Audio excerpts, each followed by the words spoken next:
Avec Claire, on vient de se dire que c'était peut-être plus logique que je commence dans la mesure où je brasse plus large, si j'ose dire, et puis ensuite elle va aller dans le fin du détail de la gestion de ces flux migratoires. Et moi, je vais essayer de commencer pour articuler un petit peu avec le VF3. Je crois que ça a été expliqué avec Michel Peraldi, qui travaille beaucoup sur les migrations sud-sud et sur les transits divers, et aussi maintenant sur les nouvelles migrations nord-sud. Moi, je vais insister sur deux choses. Tout d'abord, les paradoxes qu'il y a dans les constats qu'on peut faire et les réponses en termes de politique migratoire qui sont données à l'échelle globale, mais aussi européenne, ou de quelques régions si vous me posez des questions. Et puis, je vais insister sur deux autres points qui sont, d'une part, l'émergence du Sud. Aujourd'hui, le Sud est de plus en plus, pas seulement une zone de départ, mais une zone de transit et d'accueil, ce qui recompose un petit peu le paysage migratoire.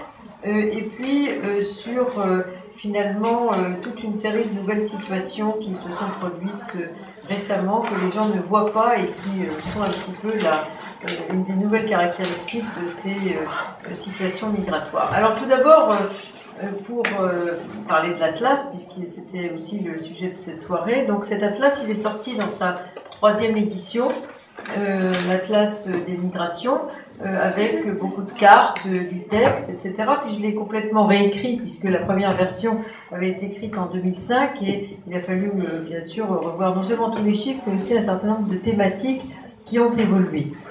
Et notamment, j'ai ajouté 3 chapitres.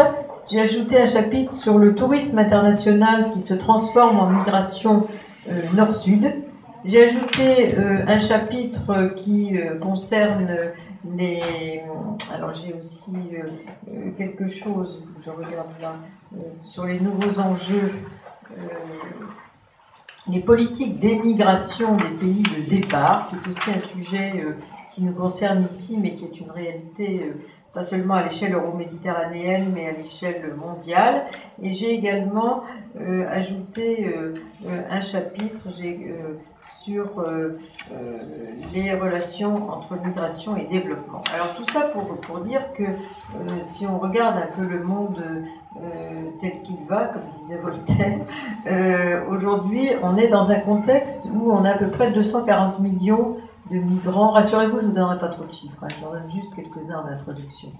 240 millions de migrants internationaux. Donc un migrant international, selon la définition de l'ONU, qui est reprise par l'INSEE, c'est quelqu'un qui est né dans un pays et qui vit dans un autre pays que celui où il est né.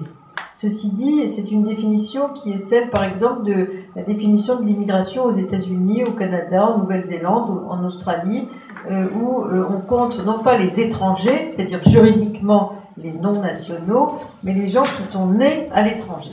Donc si on mélange, si j'ose dire, nos définitions européennes et d'autres pays qui comptabilisent d'un côté les étrangers et de l'autre côté les pays qui prennent en compte les gens qui sont nés à l'étranger, on a 240 millions de migrants.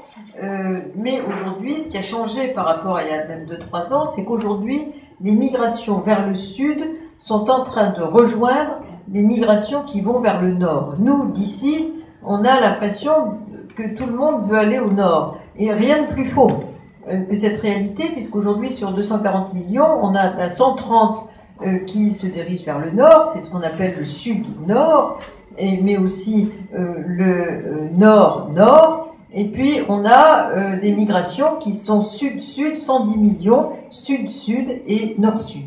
Donc ça, c'est quelque chose qui... l'écart s'atténue d'année en année entre cette direction sud et cette direction nord. Ça, c'est un premier élément qu'il faut avoir en tête. Un deuxième élément, c'est que certes, depuis 20 ans, les migrations se sont mondialisées, mais elles se sont aussi régionalisées. C'est-à-dire qu'on peut dessiner, ce que j'ai essayé de faire dans l'Atlas, des régions migratoires. C'est-à-dire des régions où il y a plus de migrants qui viennent de cette région que d'ailleurs. Par exemple, si on regarde aujourd'hui les États-Unis, où on a 40 millions de personnes qui sont nées à l'étranger, le plus grand pays d'immigration au monde, la moitié, un peu plus de la moitié aujourd'hui, viennent du continent américain. Canada, mais surtout Amérique latine. Ça n'était pas vrai il y a 50 ans, puisqu'on avait une migration européenne. Si on regarde le cône sud latino-américain, c'est encore plus vrai. L'essentiel des migrations aujourd'hui vient des pays andins vers l'Argentine, le Brésil, le Chili, le Venezuela. Donc l'essentiel de la migration est régionale, alors qu'une grande partie de la population migrante de ces pays venait d'Europe. Aujourd'hui, en Afrique, un migrant sur deux se destine à un pays du Sud et ne va pas au Nord. Ça aussi, c'est nouveau. Ensuite, si on regarde par exemple le monde russe, aujourd'hui, on a une migration qui converge vers Moscou, Saint-Pétersbourg, mais qui vient pour l'essentiel d'Asie centrale. Si on regarde le monde turc, aujourd'hui, on a toute une mobilité qui se partage d'ailleurs un peu avec la Russie pour les gens de l'Asie centrale, mais aussi tous les pays voisins de la Turquie constituent une sorte d'espace migratoire de voisinage, si j'ose dire. Les pays du Golfe attirent pour l'essentiel la migration de la rive sud de la Méditerranée et un petit peu de certains pays asiatiques comme les Philippines ou le Sri Lanka ou le Pakistan. L'Australie aujourd'hui a une majorité, on n'est plus du tout dans l'Australie blanche, on a une majorité de gens qui viennent d'Asie, notamment des pays voisins. Donc on est de plus en plus dans un système à la fois mondialisé et régionalisé. Le problème, c'est qu'il y a un décalage entre ces régions migratoires que l'on peut observer, puis les systèmes institutionnels qui les accompagnent. Par exemple, on est en pleine contradiction pour l'Europe, puisque l'Europe a constitué un système migratoire de liberté de circulation, d'installation et de travail pour les Européens, alors que l'espace migratoire, il est entre la rive sud de la Méditerranée et l'Europe. Donc là, la frontière, elle se fait en Méditerranée, alors que c'est là qu'il y a le plus non seulement de mobilité, mais de gens qui veulent circuler, d'ailleurs pour l'essentiel, entre la rive nord et la rive sud. Donc il y a une sorte de chiasme entre le système institutionnel européen puis la réalité de cet espace migratoire, par exemple, euro-méditerranéen. On pourrait en citer d'autres, États-Unis, Mexique, par exemple, et quelques autres. Donc en fait, le monde se découpe en régions migratoires, qui correspondent pas nécessairement à des continents ou des sous-continents, mais qui correspondent à des régions du monde qui constituent des découpages. Par exemple, si on regarde les Indiens de l'étranger, il y en a à peu près 30 millions, l'essentiel sont autour de l'Inde, c'est-à-dire la partie orientale de l'Afrique et les pays adjacents. L'essentiel de la migration chinoise, mais même si elle est mondialisée, est aujourd'hui en Asie du Sud-Est. Donc en fait, ce phénomène se vérifie presque partout aujourd'hui à l'échelle mondiale, et ça va s'étendre, si j'ose dire, si je devais faire de la prospective, parce que on va vers un système migratoire de plus en plus multipolaire, ce qu'on voit avec l'émergence du Sud comme destination migratoire ou comme zone de transit, et on va aussi vers, aujourd'hui on peut se dire, les plus pauvres ne sont pas partis. On n'a que 3% de la population du monde qui est en situation migratoire internationale. Donc les plus pauvres ne sont pas partis, mais en même temps, il y a toute une série de situations qui font qu'ils partent quand même. Par exemple, les déplacés environnementaux, qui sont plutôt une migration régionale au sud, les situations de crise et d'asile, par exemple, qui souvent, d'ailleurs pour les plus pauvres, se soldent par l'asile interne.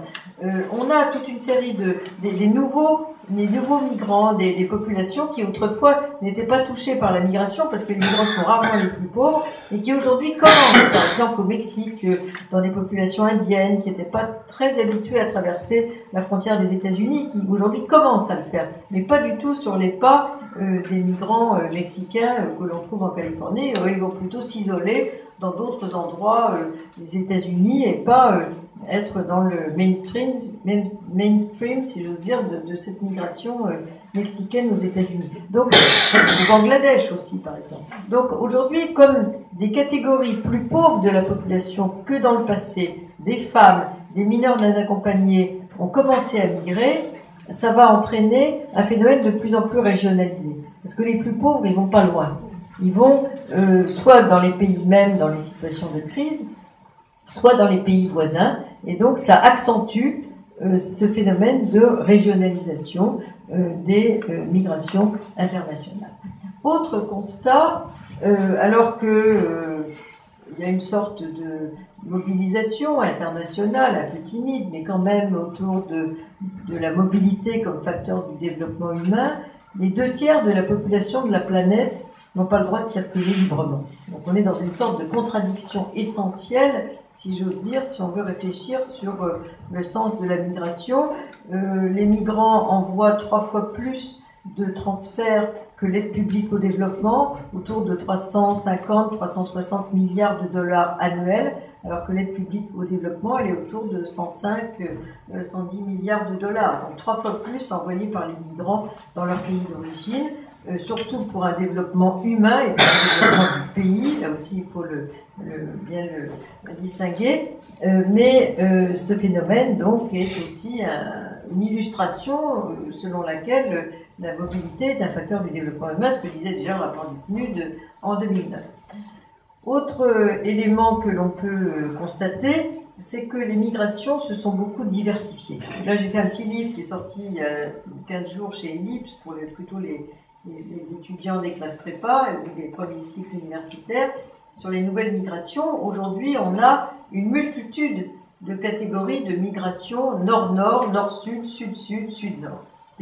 Des quantités de nouvelles figures sont apparues, les femmes qui gardent des gens âgés, les touristes qui prolongent leur séjour et qui s'installent au soleil, si j'ose dire, avec le phénomène des jeunes retraités, des cerveaux, des gens qui sont des entrepreneurs. Donc il y a une très grande diversité des profils qui ne correspondent plus du tout aux catégories d'ailleurs de la migration, qui étaient d'un côté le réfugié, de l'autre côté le travailleur, troisièmement le manque de regroupement familial. Aujourd'hui, on a des tas de gens qui rentrent difficilement d'ailleurs dans ces catégories juridiques, qui sont souvent entre 2 catégories juridiques ou même entre 3, et ce qui rend difficile d'ailleurs leur prise en compte dans les politiques migratoires, mais aussi des gens qui au cours de leur vie vont emprunter des quantités de statuts. Quelqu'un qui est diplômé et qui entre comme sans-papier, il va faire tout le cursus honorum, si j'ose dire, s'il a la chance de se faire régulariser, des catégories de la migration, depuis le sans-papier jusqu'au très qualifié, par exemple, hein, ce qui était impensable il y a 30 ans, où les gens étaient OS à vie, souvent dans cette catégorie de réfugiés à vie, sans même une véritable insertion satisfaisante sur le marché du travail, ou des femmes qui venaient dans le regroupement familial mais qui n'entraient pas sur le marché du travail. Aujourd'hui, rien de plus faux. Autre élément aussi qui rend les choses plus troubles que dans le passé, les catégories de pays.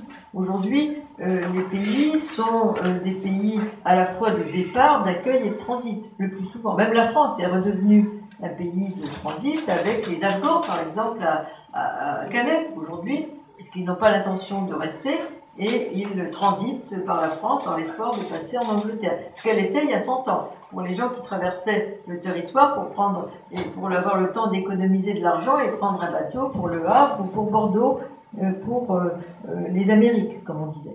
Donc, aussi des catégories qu'on ne sait plus très bien où mettre.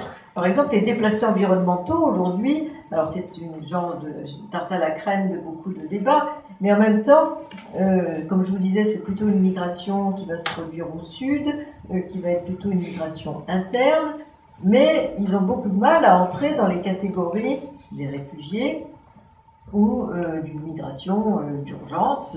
La prise en compte de cette catégorie nouvelle est extrêmement difficile à, disons, entrer en action dans les dans les politiques publiques, mais aussi dans les discours des organisations internationales.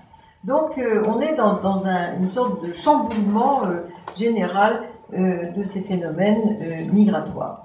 Alors moi je voudrais juste mettre l'accent, d'ailleurs Claire va en parler, sur 2-3 thèmes. Donc d'une part le fait que pour l'instant on est dans une sorte de Far West en termes de gestion des politiques d'immigration, parce que seuls les grands pays d'immigration du monde définissent les politiques migratoires à l'échelle de la planète. En gros, les États-Unis, le Canada, à un moindre degré, bien sûr les pays européens, à un moindre degré, l'Australie, le Japon, la Nouvelle-Zélande. Et aujourd'hui, la situation réelle est très différente. Beaucoup de pays du Sud sont devenus des pays d'immigration. Ils commencent tout juste à, disons, tolérer des flux, mais aussi à définir des politiques migratoires. En fait, dans ce contexte, c'est le plus fort, on est dans le règne du plus fort qui gagne d'une certaine façon, et donc le résultat du fait que ce sont les grands pays d'immigration qui ont le monopole quasiment de l'ensemble de la définition des politiques migratoires, c'est que ils sont, puisque ce sont des démocraties, ils sont sous la coupe de l'opinion publique.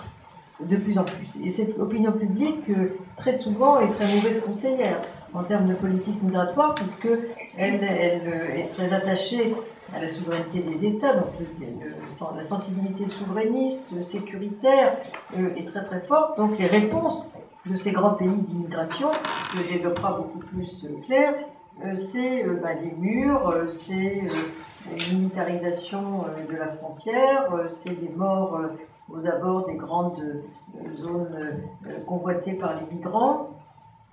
C'est le système des visas. C'est tout un système extrêmement contrôlé de ces flux, alors que beaucoup de gens ne cherchent pas nécessairement à s'installer, mais plutôt à circuler. Beaucoup de migrants cherchent plus de mobilité comme mode de vie, en réalité. Et plus on va avoir les progrès de l'urbanisation et de la scolarisation, plus on va avoir ce profil de gens qui sont diplômés, qui sont jeunes et nombreux à être jeunes dans leur pays. Il ne faut pas oublier que l'âge médian en Europe c'est de 40 ans, l'âge médian au Maghreb c'est 25 ans, l'âge médian en Afrique subsaharienne c'est 19 ans. Donc des gens qui sont de plus en plus scolarisés, de plus en plus urbanisés, de plus en plus informés et qui ont un projet individuel pour changer de vie, mais surtout pour circuler, pour bouger. Comme projet, comme beaucoup de gens chez nous d'ailleurs, ce qui n'est pas très original. Mais pour eux, c'est très difficile. Donc, dans ce contexte, il y a plusieurs débats qui s'amorcent. D'une part, il y a le fameux débat sur la gouvernance mondiale des migrations. C'est un débat qui piétine un petit peu depuis quelques années. Ça avait été lancé par Kofi Annan en 2004, c'est devenu un dialogue de haut niveau, des forums mondiaux chaque année, migration et développement. Pour rassurer les gens, on a dit migration et développement. Et puis, aussi une sorte de bilan final qui aura lieu en 2013 à New York sur les initiatives des forums qui, thématiquement, essayent de promouvoir tel ou tel aspect de la migration dans un esprit de droits de l'homme et surtout de multilatéralisme. L'idée, mettre autour de la table tous les gens qui sont intéressés par la migration, les pays de départ, les pays d'accueil, les syndicats, les associations, le patronat et beaucoup d'autres, les ONG, les associations de défense des droits de l'homme, les associations de défense des migrants, etc. Donc, ça, c'est une idée pour sortir de ce monopole de la définition des politiques migratoires par les seuls États d'accueil. Entre-temps, les pays de départ, eux, non seulement ils commencent timidement, ils tolèrent, disons, les flux sud-sud qu'ils reçoivent chez eux, plus ou moins bien, mais ils commencent à définir des politiques migratoires. Mais ce qu'ils définissent de plus en plus, c'est surtout des diplomaties de la migration. Pour certains pays, d'ailleurs, c'est la seule ressource, leurs migrants. Donc il y a des pays comme l'Érythrée, par exemple, qui sont des tout petits pays très pauvres, etc.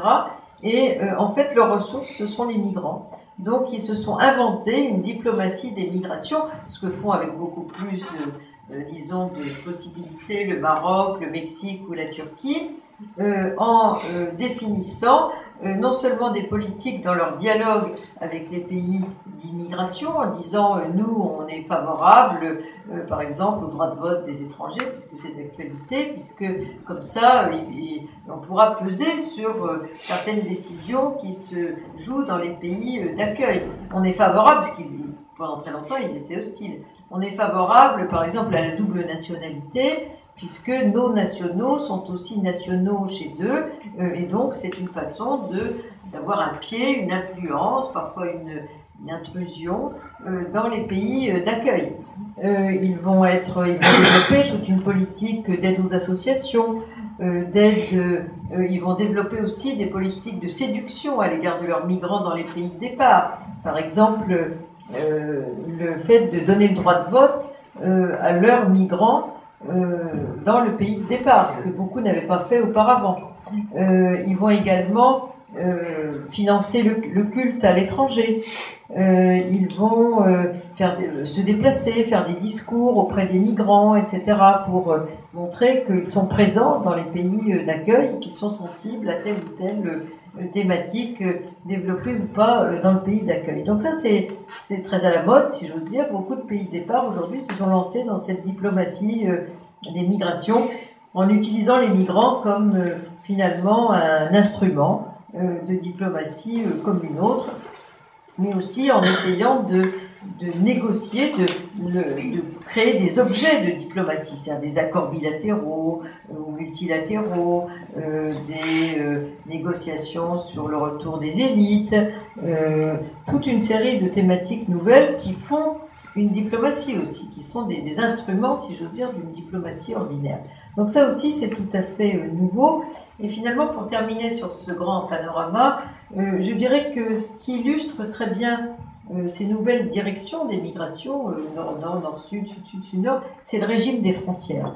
Rien de plus symptomatique des flux migratoires que le régime des frontières. Si par exemple, on raisonne dans la migration nord-nord, on s'aperçoit que dans l'ensemble, il est facile de sortir de chez soi, il est facile d'entrer ailleurs, dans l'ensemble. Si on est sur le nord-sud, c'est un petit peu la même chose. On est accueilli assez à bras ouverts, puisqu'on apporte de l'argent dans les pays du sud, et on peut facilement sortir de chez soi. Si on est dans le sud-sud, on a un régime intermédiaire. On est toléré comme migrant, mais on a très peu de droits dans l'ensemble. Et parfois, on est même victime des politiques, des accords de réadmission, c'est-à-dire des accords que les pays du Nord ont signés avec le Sud pour que les migrants ferment leurs frontières, non seulement au niveau du pays du Nord, mais aussi au Sud, pour pas qu'il y ait des gens qui s'infiltrent ainsi dans un voyage au long cours vers le Nord. Donc on est dans un système de tolérance et de début de fermeture des frontières et surtout absence de droit. Pour la plupart des migrants, 50 pays aujourd'hui ne reconnaissent pas le droit d'asile, par exemple, qui sont presque tous des pays du Sud. Et puis, si on raisonne en revanche dans le nord-nord, dans le nord-sud, là au contraire, c'est droit de sortie, mais fermeture à l'entrée pour le plus grand nombre. Donc on a des régimes de frontières fermés de l'intérieur ou de l'extérieur très différentes selon la direction des flux. Et un autre élément également qui peut illustrer cette nouvelle donne, si j'ose dire, et pour terminer sur ce chapitre-là, je dirais qu'aujourd'hui on est dans un système de plus en plus interdépendant. C'est-à-dire que la migration ne peut plus être traitée de façon seule. Il faut voir quelles sont les raisons du départ qui se sont beaucoup multipliées, mais aussi l'incidence de telle ou telle décision mondiale sur la migration. Pour l'instant, on ne parle de la migration ni au G8 ni au G20. C'est-à-dire qu'on considère à l'échelle mondiale que ce n'est pas un sujet suffisamment important au sommet pour qu'on en traite dans les organisations internationales. On en traite dans des forums spécialisés, dans des ONG, dans des organisations internationales qui traitent des migrations, comme le HCR par exemple, ou le Bureau international du travail, mais pas dans les grands forums mondiaux où on parle de la finance, de l'économie, de l'environnement, etc. Et ceci dit, des décisions qui sont prises à ce niveau-là ont un impact sur la migration. Et en fait, par exemple, la fixation du prix du coton, rien de plus incitatif à la migration, notamment en Afrique, que la fixation du prix du coton, parce que si le coton ne vaut rien, les gens ils vont partir à la ville où on gagne 10 fois plus et à l'étranger où on gagne 15 fois plus. Et sur ce prix du coton étant souvent compensé dans les pays producteurs, autres, par des subventions aux producteurs que n'auront pas les paysans africains, par exemple. Le fait que des migrations triangulaires se soient installées, comme les Chinois en Afrique, qui sont aussi présents dans les pays européens ou aux États-Unis, eh bien ça aussi, ça a un impact sur la migration parce que l'exploitation des matières premières qui échappent aux gens du coin, du pays, ça crée une migration internationale puisque les gens sont dépourvus désormais de l'accès à leurs anciens métiers. Donc là aussi, c'est une conséquence de phénomènes nouveaux et ça se développe.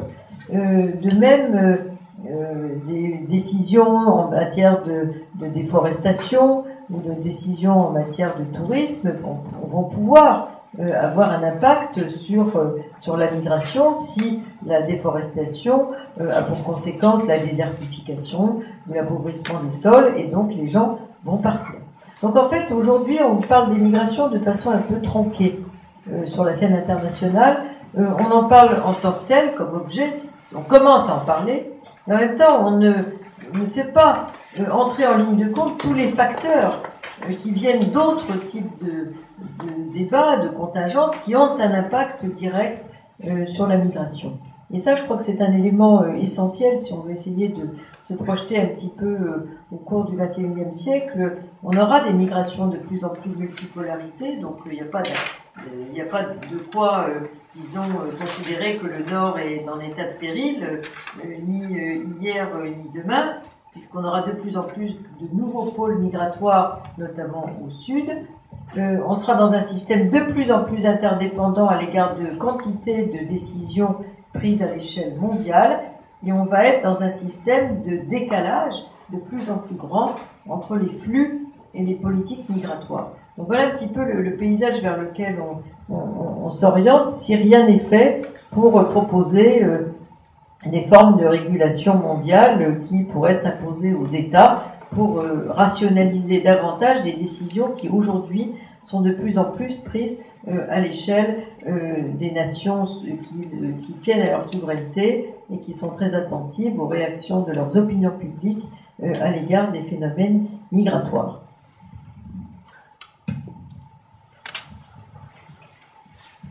Alors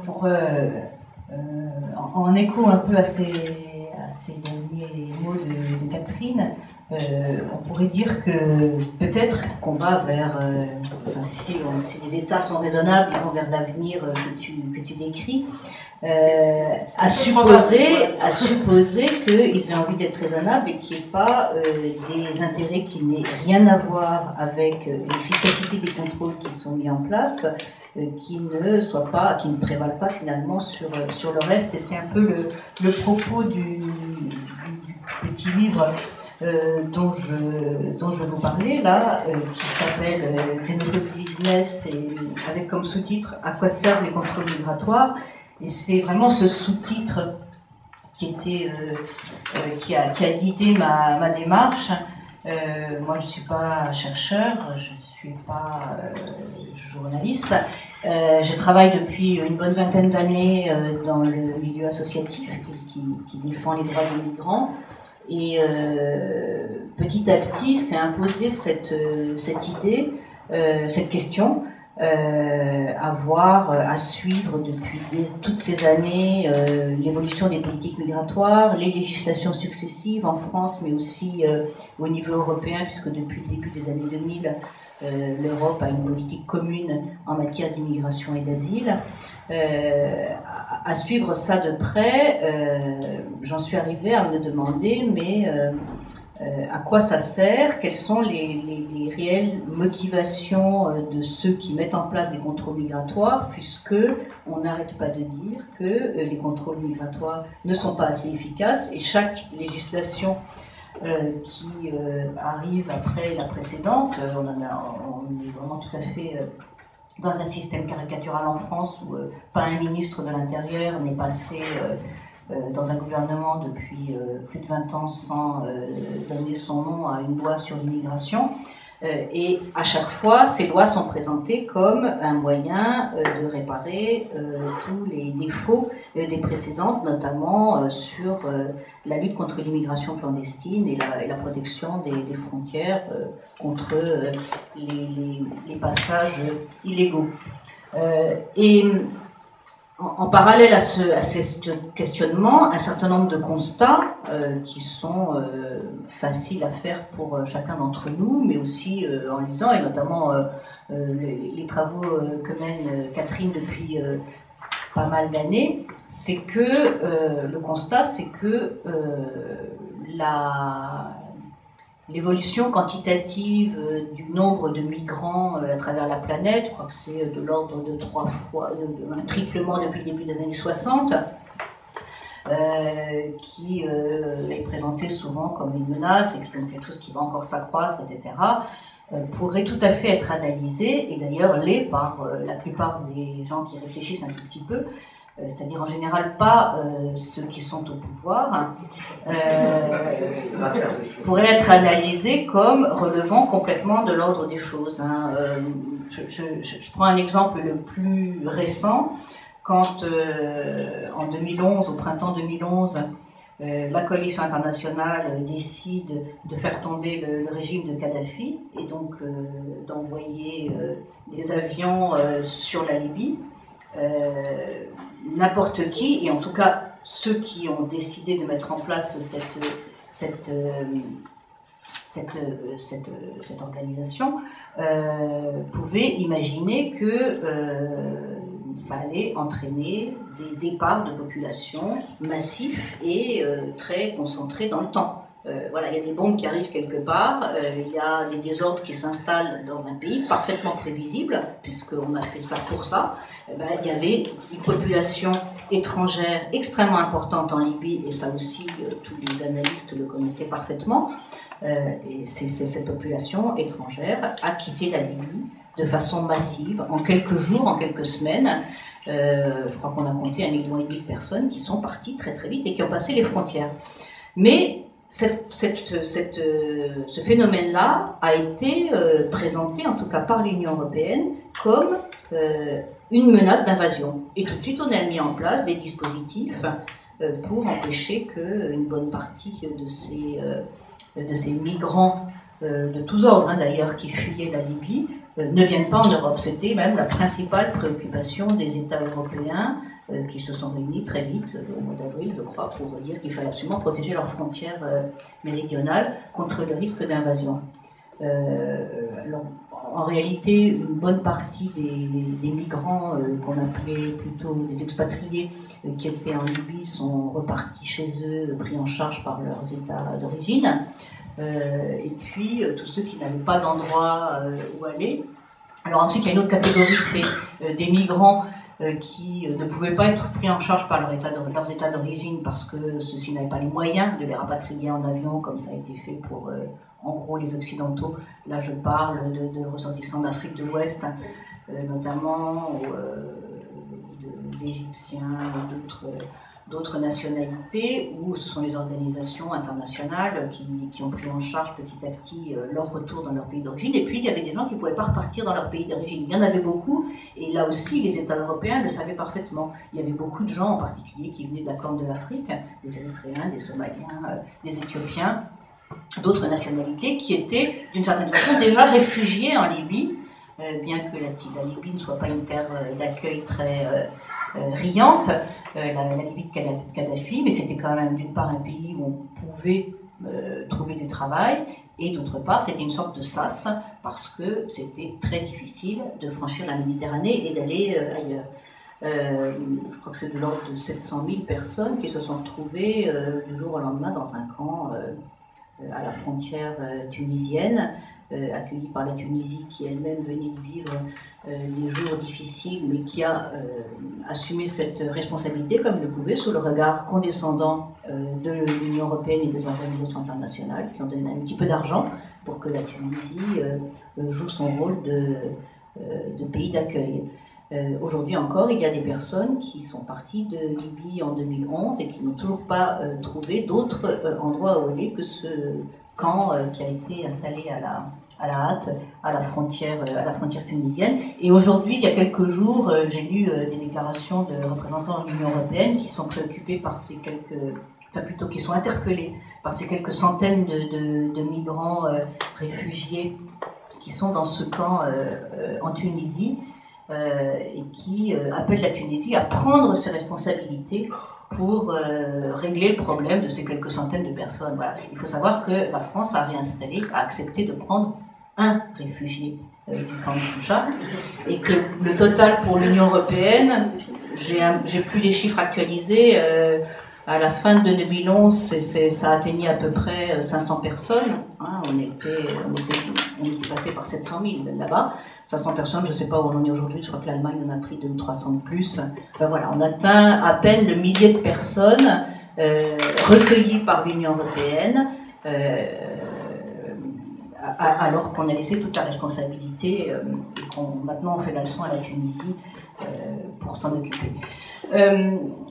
Tout ça pour dire que ces événements étaient parfaitement prévisibles et qu'ils n'ont été en aucune manière anticipés, et j'ai l'impression qu'on fonctionne tout le temps comme ça. Alors pour remonter un peu plus en arrière et dans des mouvements de population beaucoup plus importants, les grands bouleversements après la chute du mur et encore avant les indépendances ont été des phénomènes mondiaux qui ont nécessairement entraîné des mouvements de population qui ne pouvaient pas ne pas avoir été un tout petit peu prévus, ou si on peut dire que la chute du mur on n'avait pas prévu longtemps avant, en tout cas on pouvait quand même assez rapidement organiser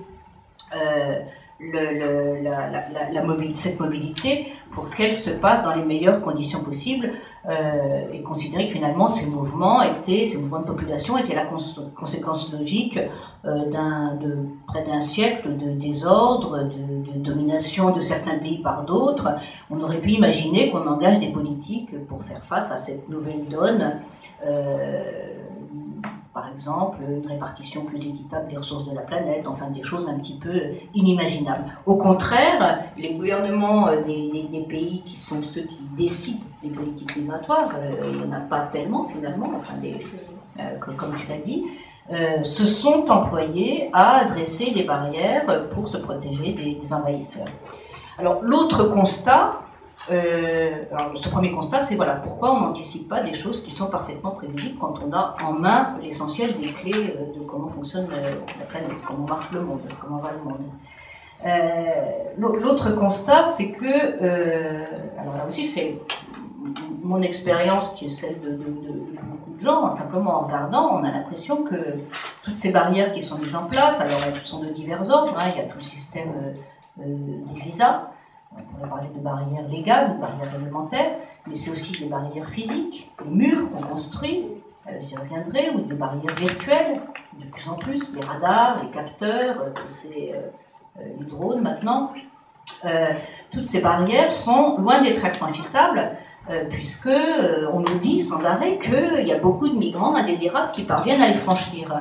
Alors, pourquoi ça aussi, ça me semble assez logique. D'abord, c'est difficile de concevoir un verrouillage des frontières qui serait totalement hermétique pour empêcher ceux qu'on appelle clandestins ou ceux qu'on n'a pas envie de voir passer sans risquer de compromettre la circulation de tout ce dont par ailleurs la mondialisation se nourrit, les biens, les capitaux, les marchandises, mais aussi toutes les personnes qui ne sont pas considérées comme des clandestins, les touristes, voilà, les gens du Nord qui vont dans le Sud, etc. Deuxième raison, il n'est pas certain que le but de ces barrières soit vraiment de maintenir tout le monde, tous les indésirables hors des frontières. Bon là, je vais revenir sur des travaux qui ont été faits depuis longtemps maintenant sur le fait que les économies des pays industrialisés ne peuvent pas se passer d'un volant de main-d'œuvre flexible, exploitable, et que finalement les sans-papiers qui arrivent à franchir avec des difficultés les frontières répondent à ce besoin. Donc, éventuellement on les pourchasse, mais on a quand même besoin d'eux. Et puis, troisième élément qui fait que ces contrôles, ces barrières, ces frontières ne sont pas si hermétiques que ça, c'est que la mobilité, même quand elle est réduite, reste une soupape, une sorte de mode d'ajustement aux crises que, dans certains cas, la communauté internationale ne peut pas résoudre. Par exemple, certains conflits ou par exemple des catastrophes environnementales, comme il en arrive de temps en temps. Voilà. Et malgré ces évidences-là, c'est-à-dire les gens finissent quand même par passer, d'ailleurs on nous le dit tout le temps, il y a tout le temps une espèce de course aux nouveaux dispositifs de contrôle migratoire. Et c'est à partir de là que j'ai essayé de comprendre, de chercher les mécanismes qui pouvaient expliquer ce qui semble paradoxal. Paradoxal parce que cette multiplication des contrôles, cet accroissement des contrôles s'est développé de façon parallèle à l'accroissement de la mobilité internationale et de l'organisation régionale d'espace de liberté de circulation des personnes. Alors c'est vrai pour l'Union européenne, mais il y a d'autres espaces dans le monde, en Amérique du Sud, qui, dans une moindre mesure en Afrique, qui organisent la liberté de circulation, en tout cas pour des personnes un peu triées sur le volet. Donc ça a un côté un petit peu paradoxal, et l'Europe est un bon exemple de ce paradoxe qui, dans les années 80, a mis en place cet espace de liberté de circulation des personnes, et à la même époque a instauré ce système Schengen qui est aujourd'hui intégré dans l'ordre juridique de l'Union européenne.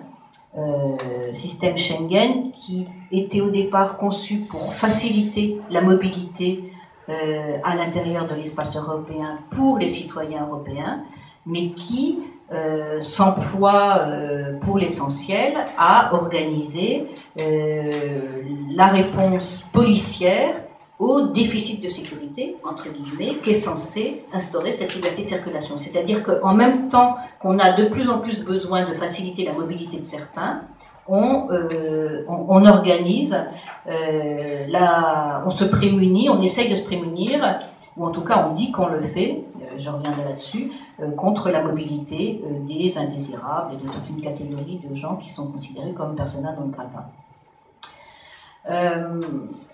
Alors, encore un autre élément qui amène toujours à se poser cette question de pourquoi, à quoi servent les contrôles migratoires, c'est leur propension à se multiplier. C'est-à-dire que j'ai l'impression, quand on regarde un petit peu ce qui s'est passé par exemple dans l'Union européenne depuis une quinzaine d'années, que plus il y a de nouveaux systèmes de contrôle migratoire, plus il en faut.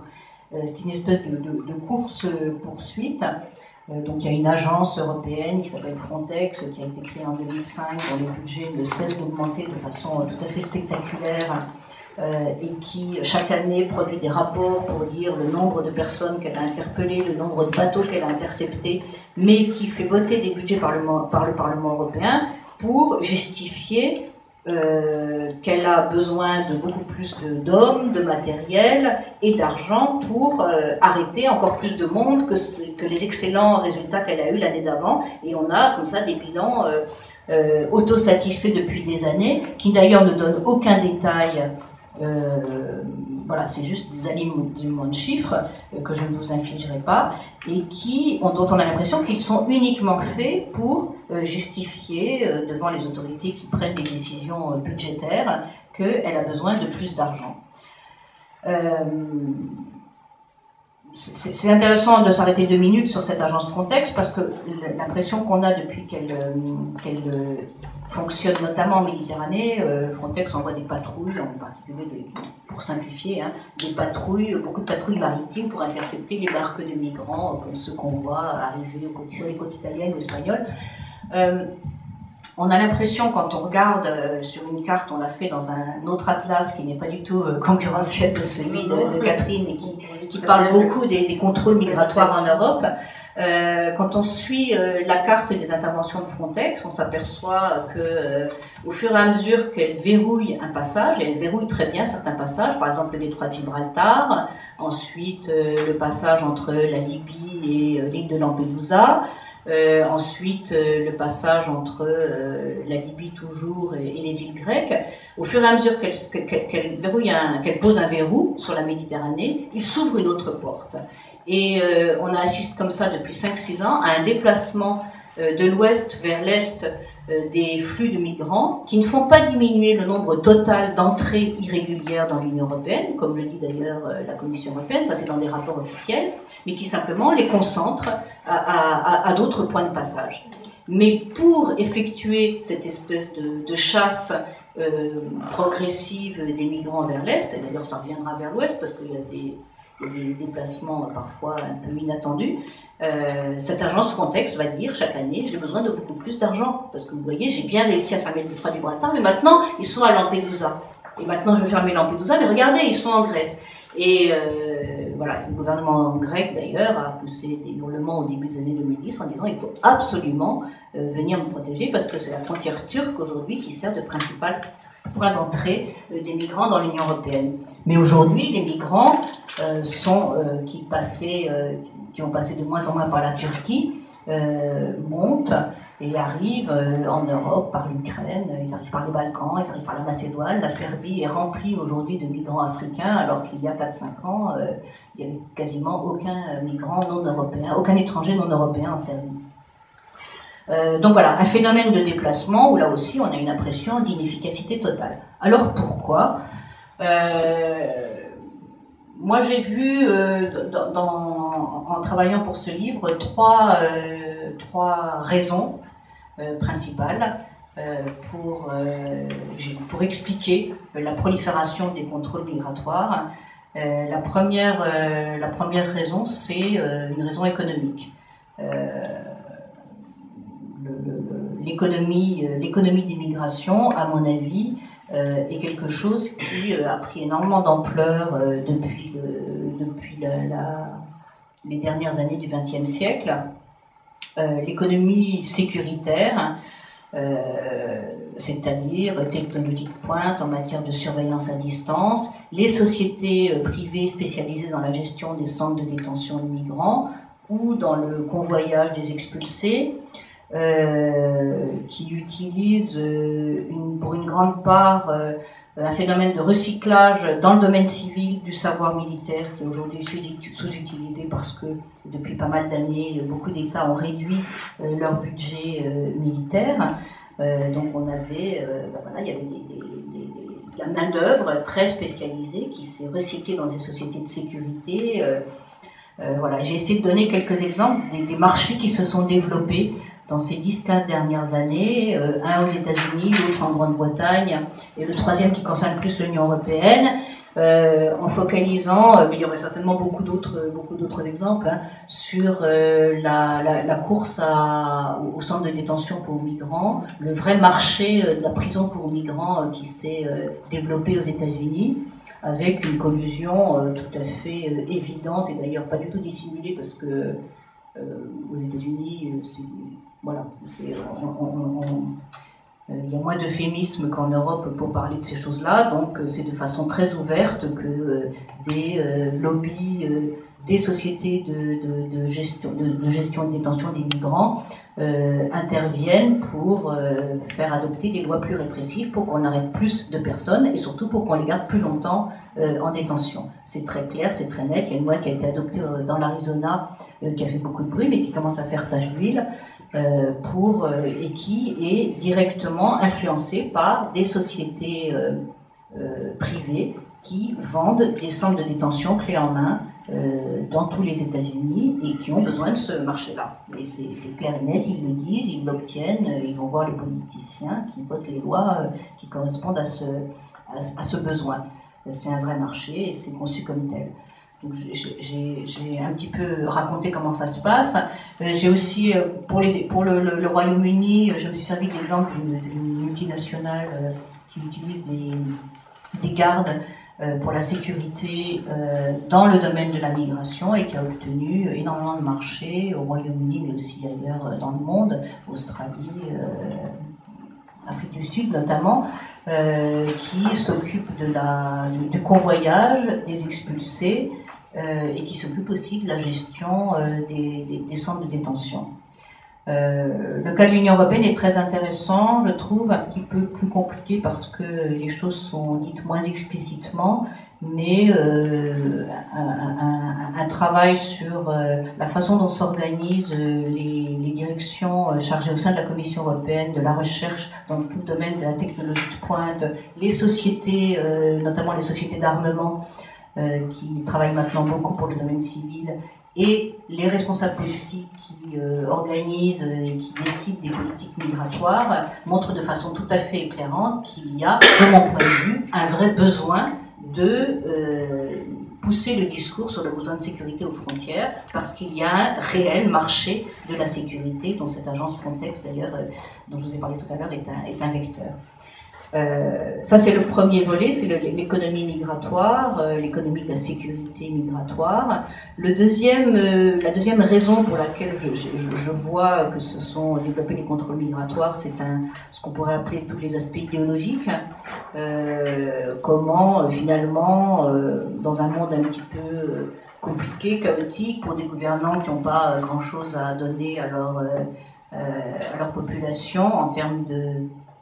pour les rassurer, la logique du bouc émissaire marche toujours et on le voit très nettement. Voilà, donc là aussi j'ai donné quelques exemples, mais la gestion par la France, par exemple, de la question des Roms roumains, m'a semblé une très bonne illustration de cette absurdité du rôle du contrôle migratoire s'agissant de populations, donc des Roumains qui ont théoriquement, et dans très peu de temps, droit à la liberté de circulation à l'intérieur de l'espace européen, mais qu'on va pourchasser, surtout pour dire à la population avoisinante et voilà, aux électeurs, aux citoyens, que on met de l'ordre, qu'on nettoie, voilà, et j'ai pas besoin de vous décrire cet aspect-là qui est bien connu. D'ailleurs, il y a une grande continuité puisqu'on est exactement dans le même système aujourd'hui. Vous savez que sous Valls, il y a plus de Roms roumains qui ont été expulsés que sous Sarkozy ou sous Hortefeux.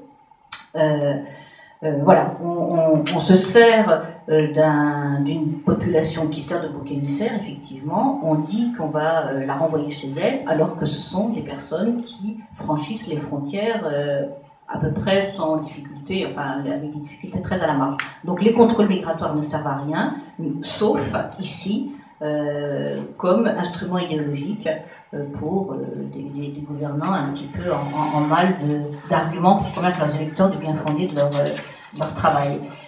Bon, voilà, il y a d'autres exemples dans j'ai aussi pas mal essayé d'analyser les liens qu'il y a entre lutte contre l'immigration illégale et lutte contre le terrorisme international, qui a été, voilà, je pense que le 11 septembre a été pour certains, dans certains cas, vraiment un effet d'aubaine pour justifier la répression contre les étrangers.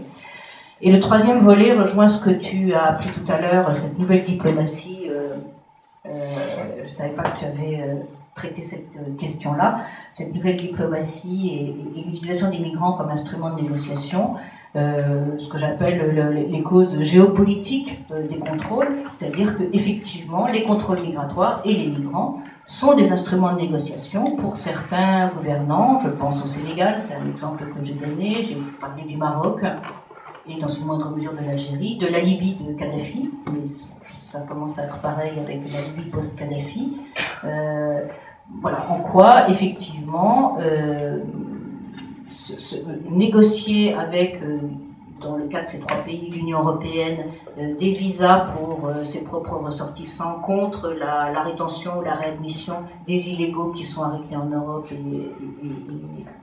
et qu'on renvoie vers ces pays, négocier la protection des frontières, négocier la formation de gardes-frontières, négocier des accords de réadmission.